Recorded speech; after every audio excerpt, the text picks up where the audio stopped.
Hello, Sky Friends, and welcome to Seasons of Skyrend, Book 4.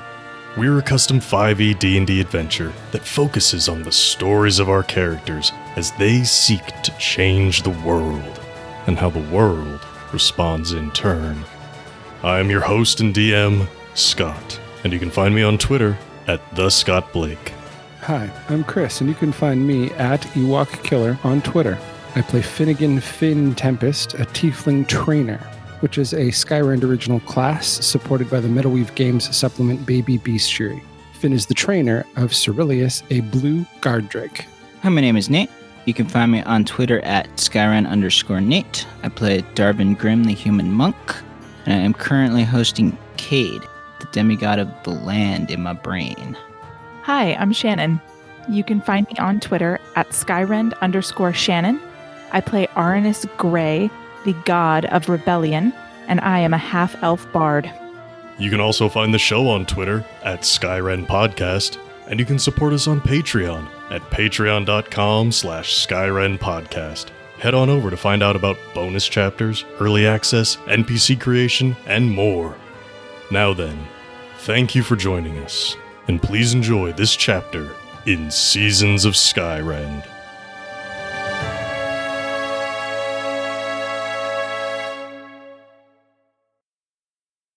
Well, this was going to go from let's make things more complicated to let's make things fun. With a crit, especially as close as this was to being finished off, you're going to succeed here. This Dispel Magic. Fire it out. Obviously, critting, even before, wasn't going to finish it off. Like, you had to go through the steps. But this time, the crit, finishing it off. As you're casting it, anybody who's looking at this teleportation box and can see that line of the void around the perimeter of it. As Aranus is casting the spell, you don't see fingers reaching out. You see spider legs begin to reach out and crawl out. But as Aranus's Dispel Magic hits, it dispels this plane of magic, this doorway, and all of those spider legs, the little bits that were reaching out, just get severed. Whoosh, and they fall to the ground around it. Whatever spider vestiges were coming, not a threat anymore. Vestige Finnegan is gone. This vestige of a wyvern is dying. You have been successful with the box. You have been successful against the creatures that have come out of the hollow from the Looming Toom. And it is relatively safe again. Arnis, anything you would like to do or say at your success? Yeah, I want to immediately kind of turn and see wherever Finnegan is and just say, you were right.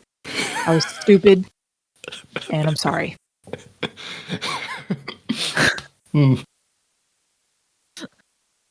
Arnis gets some inspiration, not only for the success, but for the humility. Dude. Finnegan's dealing with a lot, and 100% probably doesn't even hear that. He's literally like reached down, taken his wand from Cyril, holstered it, and is kind of absent-mindedly petting her head while he's staring at this dying creature and processing what the hell he's going to do. Darvin, what about you? Any reaction to the success here? To the end of this encounter, basically? Yeah, I think mostly relief, but also concern for Finnegan. Mm-hmm. Do you say anything to Finnegan? No, that would be too, Okay. It wouldn't be Darvin enough. It wouldn't be Darvin to say something here. Just try to console or guide someone. That's okay. Astorius, get up, brush the snow off of her fur. She's going to turn to Finnegan, who also has expertise with, like, not only has creature expertise, but the draconic expertise specifically. She'll come up behind you just off to the side. What should we do with it? It's a unique creature. Could be valuable to keep alive, but we also don't know where it came from, so what do you think? How much of this gets through to Finnegan? That's your call. But she sees a fellow animal expert, converses with you. Can I hear this conversation? Yeah, it's not a whisper. Okay. She's just addressing Finnegan, but What do people want to do about the wyvern in the room? Oh, I'll take care of it.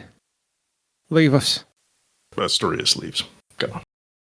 Was that directed at everybody or just her? Anyone who was listening Oh, that could have heard that would have heard a firm militaristic command from Finnegan in that moment. To the point where like Cyril even begins to step aside, and he just, without even moving, reaches out and kind of touches her head and pulls her in. Okay. NPCs all vacate the area. But Rystos lingers longer than is polite, but will make his way away. Darvin and Arnis, though, it's totally your call. I'll go. Yeah, I guess I'll go too, though I don't really want to leave him in the state that he's in. That doesn't feel smart. But he told me to go, and the last time I didn't listen to him, bad things happened. So I'm going to go. How long do you linger? Long enough to give you a kind of quizzical look like, are you sure? And then I go. I think right before you leave, Finnegan snaps out of it just enough to remember who Arnis is, and he says, Arnis, if you want to help, you could bring us some fire. It's going to be a long night. Okay. You mean like a campfire? Aye. Oh, okay. Yeah, sure. It's going to take a while. I'm not very strong. But I got you. Let it just bring some wood and a torch. That's also kind of the point, you know. It's a little bit of penance. Yeah, I get it. Finnegan, Chris, Finnegan. Yeah. It's up to you how much you want to narrate what Finnegan is doing here, what you're doing. I think as long as we know what the outcome is, it's up to you. You can have the floor. Finnegan is doing, in a very tragic way, much of the same thing he did 11 years ago when Silver 4 died the first time. And that is, he's doing his best to ensure that he goes peacefully and that there is someone who cares for him nearby as he's going. This is a very rough evening for Finnegan. Mm-hmm. It's a loss that he was not expecting to have to feel again, but he refuses to let this creature die alone. Mm-hmm. There is sadness in this vestige at passing. They are not simply unthinking, unfeeling creatures. There's a consciousness in there. Maybe not, it's hard to know if there's a soul, but there's a consciousness. There's personality there. There's thought there. There's a life. So it is sad to go, but it appreciates not having to be alone. And it takes comfort from your presence and from your efforts. I think once it passes, then Finnegan starts drinking. And he pretty much drinks himself to sleep. Okay. And the whole time, Cyril's just kind of curled up right next to him, just being the most comforting presence she can be. Finnegan, are you awake when Arnis returns with the campfire supplies? Oh yeah, I think Arnis returns before even the wyvern is passed. Like, oh, I didn't know if Arnis was building this campfire for a drunken, passed out Finnegan, or as you are silently dealing with this. No, I think, yeah, it's probably, I'm not going to speak for Arnis, but Arnis is not really even recognized or acknowledged when he returns, aside from maybe as he's leaving, Finnegan says just a simple and draconic thank you. Arnis, is there anything that you even try to say while you're doing this for Finnegan? Nope. Okay. For once, I keep my damn mouth shut. All right. Heavy evening for Finnegan and a heavy night. Finnegan, you will get inspiration for this. Just Thank you. didn't want to break the mood. Everyone gathers back up in the library. They get the fire going again. They get some food out. There's subdued revelry. It's a victory, but it was confusing and it was rough, and they know that Finnegan's a little bit emotional right now. Also, they just had to fight a weird version of Finnegan himself. Didn't last too long, in large part thanks to that firestorm. But not every day you see just a version of your traveling companion and have to go up against them. But with the rest of the day now ahead, and it is the rest of the day, this is the first thing you did today, was try to get rid of this box. So you've got hours and hours of wakefulness. How are people filling this time? What's going on? Darvin and Arnis, what do you want to do? You can stay here in the library. You can wander through the city again. I understand if you want to avoid that room where Finnegan is. But, yeah. I don't honestly know. Like, that's more like magic and divine magic than I have pumped out in, like, ever. So, yeah, it's the first thing we did, but I think Arnis is just like, I'm just gonna not move for the rest of the day. Thank you. If anyone needs anything, I'll just be on this bedroll. Okay. Like, I don't think I'm sleeping. I'm just kind of like done. Mm-hmm. Like mechanically you don't have exhaustion, but mentally you're just like, ugh. Right. Okay. Darvin, what about you? I think I'm probably just drinking that weak gin I found. Okay. Your Tamani allies will go into their separate forms. Chase, the bear, is going to rest on the ground, and Osturius just kind of leans up against his side, sits down, uses him like a big fluffy chair, resting from the battle. Sam and Carolina they're not in the mood for that. Don't think it. But they're going to take some quiet time for themselves. The kids really want to know what happened because they weren't all there. You know, they've got questions about the box, the Vestiges, the wyvern, what's up with Finnegan. Doesn't really sound like, unless either of you want to tell them what happened, you know, they will keep pestering people until someone eventually does tell them. Asturias will give them a little bit of information, but I think Rystos is really the one who is willing to spill the most because he's a little bit tactless, and also just because they're kids doesn't mean they don't deserve to know what happened. Darvin, as you're kicking back, drinking from this flask of weak gin, Felicity's going to come by. And she's standing there across from you. Darvin, how you holding up after all that? You know, that was intense, but I'm okay. Yeah, that whatever it was of Finnegan seemed like he got you pretty good. Are you feeling all right? Oof. A little weak, a little tired, hoping a night's rest will take care of it. Yeah. That was odd, to say the least. I've never seen anything like that. Me neither. I've seen some weird things. Should we be concerned? Or is it done now? I don't know. I'm guessing we should be concerned. Well, I don't have any experience with it, but she looks around. We are in a library. Maybe I'll poke around a little bit, see if there's anything here. The library's certainly seen better days, but you never know what you might turn up, right? It's worth a look. If you need me, I'll be in the stacks.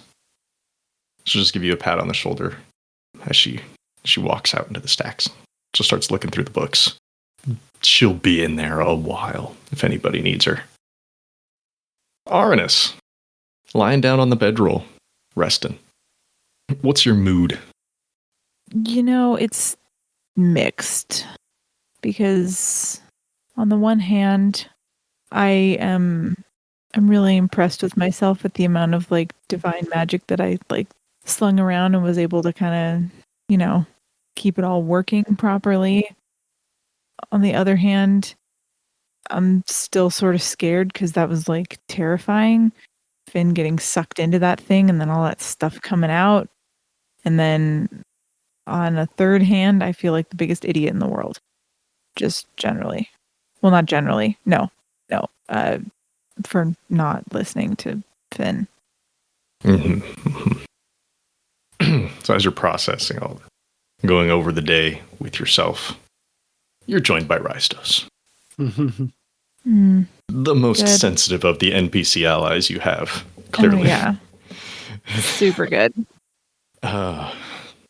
He flies over and he has... It's like his voice is trying to be comforting, but his words still aren't. It's like that was a rough one for you. For everybody. A little bit more than you expected to have to deal with, huh? Are you trying to win some sort of understatement award or something? No, just trying to touch base after an ordeal like that.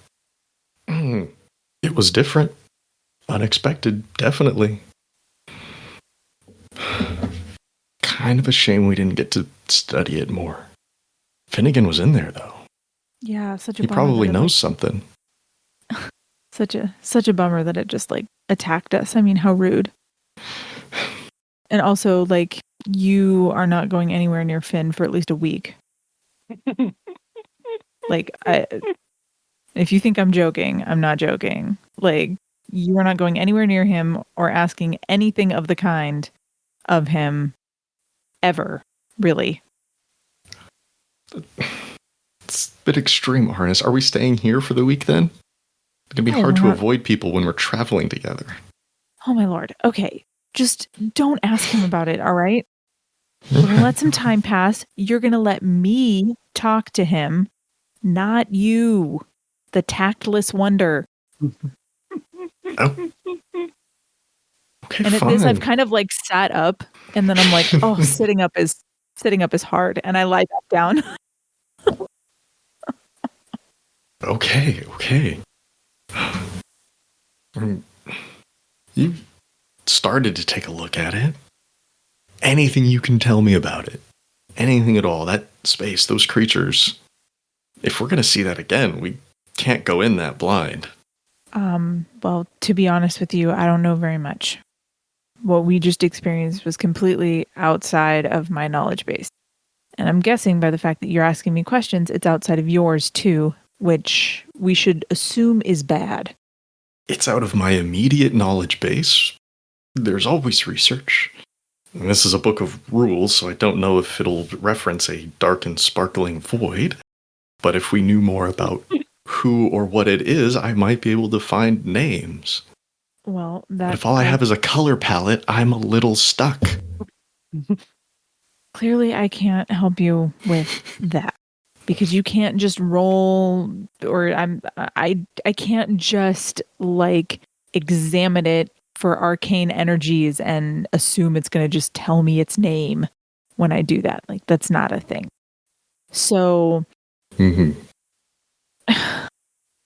we probably will encounter this thing again, would be my guess. But you're just going to have to wait for answers. Because whatever Finn is experiencing right now, I don't know what that thing did to him, but that thing with the wyvern hit him harder than it should have. And so this thing tapped into something in him. So you're going to leave him alone because he's been through enough. All right. If we get caught flat on our backs again like this. Yeah. Anyways, at least you were able to use your divine magic without anything going terribly awry. So we can take that as a win. How about that? I'm going to take the whole thing as a win, besides Finn getting sucked in. We dealt with it, and so I'll take that as a win. We were caught off guard, yeah, and we dealt with it. That's a win. Okay. Let me know when you get more information from Finnegan. Or when it's safe for me to go and get information from him. No. I will let you know when I've talked to him. After I have talked to him, I will let you know. Okay. Just trying to help. While being an asshole, he's not.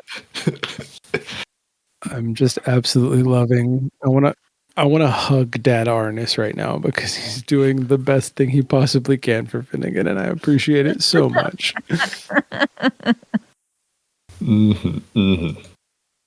Well, I've had my NPCs interact with the two people who want to be among the NPCs. As the day goes on, you're all recovering. Felicity looking through the library. It's a mess and it's rough, and if she finds anything, it'll take a while. Kids telling stories with one another about this, about other things they've seen. Nothing similar, of course, but oh, I've seen a wyvern before, I've seen a dragon before. They're just getting along. Seth is keeping to himself mostly. Olwan is definitely keeping to himself. He's still fuzzy, I guess I should say. His memories, his mind is still a little fuzzy. He knows who he is as much as he ever did. He knows who all of you are, of course, but, spending time within that creature was weird. And the days haven't gotten much less weird, especially not today. Mm-hmm. There is one person we haven't talked about at all yet, and that's Parlin. And while they didn't see the combat, they don't know everything that happened, they eventually hear tell that Arnis admitted he was wrong. That kind of shakes them a little bit. Gods aren't supposed to be wrong. My God's not supposed to be wrong. What's going on? So they're like reading through whatever text they got from the church way back in Carolina. They're like looking through, like, is there anything in here about what happens if Divine's wrong? They're just like pondering to themselves. Just kind of like confused and trying to reconcile what actually happened with their faith. That's not an easy thing, even for something minor like this. But yeah, they're having that time to themselves and they're trying to reconcile things.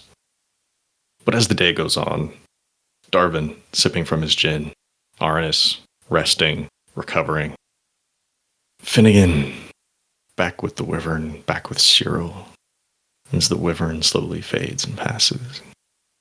The day moves on. Is there anything people would like to do before the day ends? Nope. I'm good. Also, nope. I'm good. Okay. And Arnis is still resting, or? Well, no, I think as we kind of approach the end of the day, Arnis is going to kind of slowly-ish, at his leisure, get up, kind of look around, see that Finn is still out there. Assumed that he would be, but sees he's still out there and is just going to kind of go up to him, put a hand on his shoulder and say, I'm never going to push you, but when you're ready to talk about it, you come talk to me. Can we just say for flavor here, because I really would like to see this happen, when you go to check on Finn, he's already passed out drunk. Like, oh, in which case then I don't say any of... Oh, you could say it to a passed out Finn if you want. You ruined my sentimental moment. You ruined it. So I go up with the just pin it to his shirt. Pin it to his shirt. Why you gotta make it weird, Arnis? You could say it to Cyril. That would be adorable. I know that sticky notes don't exist, but I want to just like sticky note it to his forehead. Okay, so here's what happens instead. I have all these like good intentions of just letting him know that like when he's ready to talk, I'm here, and I go up and before I even get a hand on his shoulder, I can hear the snoring and just go, I'll tell him tomorrow. It's fine. Walk away. Okay. Pulling back a little bit, just talk logistics.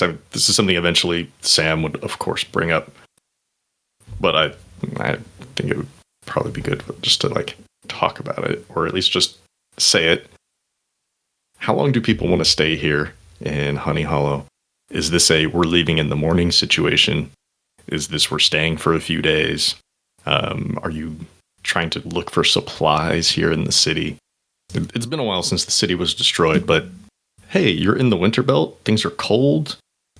Some food definitely went bad, but there definitely are things to gather and valuables that you could acquire. But yeah, I guess that's the question. How long do people want to stay here? What is the plan as far as mobility goes? My plan was just to leave in the morning, but I don't know. I'm open. People have thoughts. I mean, if there's cool stuff, we should take it. You'll have to search for it, is what I will say. I know. Because the city has been semi-destroyed and semi-sacked. Like I said, the conscription weren't about stealing goods.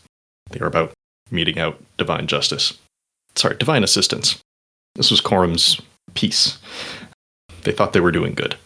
But, creatures and stuff that come through here and whatnot. But yeah, if you want to search for valuables, you can. Finnegan? Finnegan's going to kind of silently follow whatever the lead is in the morning. So, like, if it's everybody's packing up and getting ready to go, he's going to kind of get up and help without saying much. Totally your call here, Finnegan, and Chris, but totally your call here. Did Finnegan drink to such a state that he is going to have a level of exhaustion in the morning for the next day?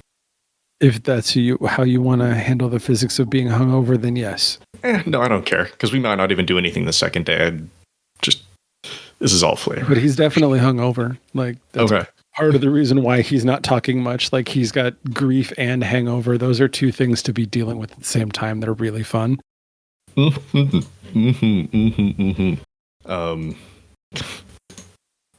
Conditions. Then yeah, Finnegan can have a level of exhaustion in the morning. You didn't find enough to get to a second level of exhaustion, but you can definitely be in that level 1 disadvantage on ability checks for the next day if you want. But yeah, do people want to stick around and try to find valuables, try to find material here in the city, or is it we are gone, we're hitting the road? Because now Honey Hollow is a place of tragedy for everybody in the group, and not just Darvin and Aranis. That's fun. Yeah, this is all your call. The party members will go along with whatever you want, obviously. Some may want to stay longer just because it's nice to rest, but nobody's like putting their foot down. I'm good. Let's go. Yeah, that's fine. Let's go. Okay. We can leave in the morning. So before this day ends, everybody's been taking it easy since the incident this morning. Sam will come back. I want to have a discussion with Darvin and Aranis, about what the plans are. Hey, should we be riding the horses and readying our supplies for the morning, or should we stick around and maybe see what we can salvage from the city? I'm up for either way. It was rough, and I don't necessarily want to be near that box anymore, but it seems like it's safe now, right? Yeah, I think it's best that we head out. All right. Okay, well, I'll pass the word along to everybody if you still need to rest. Yeah, I can have the horses ready to go in the morning. Might take a quick pass through Sweet William, see if there's any food stuff left in there. Might be good enough for us to bring along, but yeah, I think we'll be all right. Grab a couple more blankets or something from around here, but yeah, okay. I'm going to continue to address Darvin and Aranis here, both of you. Look, I know we're headed towards Earl and Libera. Are we just headed straight south there, or are we cutting through the giant territory? I, Scott, can't remember, so Sam's asking in my stead. I think we're just headed straight south. All right. Mostly because we told the giants, like, yeah, you're in charge, and then we started another fucking revolution. So just in case, I think we should avoid them. Agreed. All right. Helps me plan a little bit. Thanks. I gotta know where to turn and everything. Gotta know if we need to perhaps bring a token for the giants if we happen to pass their way again. But no, all right. Straight to Earl. This is gonna be rough. I mean, it's gonna be cold. It's gonna be dark. This is gonna be boring. God's willing, anyways, it'll be boring. Arnis, if there's anything you can do about that, that'd be great. But I think we might be at the mercy of some of the other gods, let's just say. I don't think the god of rebellion is gonna make things more boring. I think that's really my strong suit. Not super reassuring, Arnis. Thanks. I He says it in a joking way. He's not blaming you. mean, I'm not going to start a tree revolution, so I think. Well, if we see any trees, that'll be first. Along this road, anyways. Come on. Mostly packed snow. All right. I'll let everyone know. Make sure the kids stay bundled up and whatnot. Yeah. If there's anything else y'all need from me tonight, just let me know. I will. I'll try to see what I can do to take care of it. Thank you. Sam's going to go off and do his travel preparations. If nobody has anything they want to finish up tonight, we'll just go right to the morning. And then I actually imagine, unless there are other things that your characters want to do during this session, like that will be pretty much the end. Because like we can't get into Earl today. We can get right up next to Earl today, but we're not going into Earl today because it's. Right. I mean, when you went into Earl the first time, it was a whole thing, and now everything has changed. I know what's there, but I'm not ready to like introduce you to new Earl. So gameplay wise, is there anything that characters want to do before we end the session today? I mean, if we want to have we'll have the morning and we'll have the hitting the road if everybody's comfortable with that. So if there's morning things that people want. I think if we want to have the Finnegan tells everyone what happened to him in the dark and scary world conversation, we can do that. It would not be in the morning. It would be like at the earliest that evening when they stop for travel, maybe even like the next evening. Okay. Because he's got some processing time. Okay. That needs to happen. Do you, Chris, actually want to tell everybody as Finnegan what happened, or do you just want it to be narrated and Finn told people? I think I'd like to. Like, okay. Obviously, there's stuff that would get filled in that I might not mention that eventually, like, over time they would learn. Like, you all are going to know everything, but I think how Finnegan tells you is going to be important, too. I just want to make sure you have control over that part of the story if you want it. Okay. Cool. In which case, I will get us up to that point. With the day coming to an end, everybody does their best to prepare for returning to the road. Sam and Carolina take care of the horses and the wagons. Kids begin gathering up their goods. Ulwan and Asturias do their best to help out carrying stuff back and forth. All in all, it's a subdued evening, given what has taken place. The comfort of Honey Hollow is far from what it once was, but it's shelter enough for the night, it's warm enough for the night, and it is peaceful enough for the night. When morning comes, everybody has to climb back out of the city. The normal passageways, stairways, having since been destroyed. But it's nothing that slows you down. It's just a matter of climbing back up, getting into the wagons, getting yourself set, bundling up. The horses begin the journey, pulling the wagons and you south. Their bony wings clattering in the snowfall. The snow is light. The sky is dark. And the way south is quiet for the most part. There's wind. There's distant howls of creatures. Wolves, owls, perhaps a hawk. But nothing nearby. The road is in good enough condition. You'll make adequate time heading south. And for the most part, this first day, people are keeping to themselves. Yesterday was rough. There was magic and creatures that people had never seen before. And it takes time to process. And although everybody is physically healed from the incident, mentally, emotionally, there may still be more to process, particularly when it comes to just what exactly happened and who is behind it. There's speculation, of course, especially among the younger members of your party, but it's all just variations on old folklores, none of it from an angle of knowledge. Not true knowledge, anyways. As you head south, deeper into the winter belt, the air gets colder.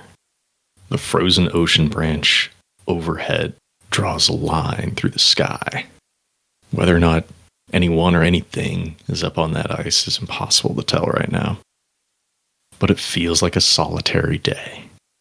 It's just you. It's just your party. Heading deeper south, into colder climates, moving closer to Earl. And eventually, this first day comes to an end. It's difficult to tell without any change in sunlight. It's just dark. It's just night the whole time. But eventually, it gets to a point where the horses are tired. People are getting tired. Kids are rubbing their eyes. Parlin is nodding off. You pull off to the side of the road. Sam, Carolina, and Asturias do their best to flatten out a space within the snow, clear it out a little bit, make it a little bit more suitable for setting up a campfire, letting people sit, rest a little bit. Some people will be able to sleep in the wagons, surely, but there's not enough room for everybody. Juan is fine out in the cold. It doesn't bother him, so he will not be taking up any space in the wagons. But some folks will be able to sleep within the wagons, some outside, whether that's under the stars or in a tent. That's up to them. That's up to you. It's your call. But they get a fire going. They get some food going. And still have some fresh food left before you have to get into the reserves and the jerkies and the hardtack and whatnot. But the three of them set up for the night, and everybody has a chance to rest. And Finnegan, I believe there's something... It's late into the evening at this point, and Finnegan is not asleep. Hasn't slept well the night before either. The only reason I think he slept is because he drunk himself to sleep. And he spent most of the evening feeding the fire, making sure it's full and bright. At this point, Cyril, who's been spending most of her evening sleeping under the snow, is sleeping above. I think we've put out a bedroll that we're both she's curled up on and I'm leaning on her and I'm with my back to her, just staring into the fire. And to no one in particular, Finnegan finally says, the Looming Toom draws near. That's what it said. He kind of continues to stare into the fire.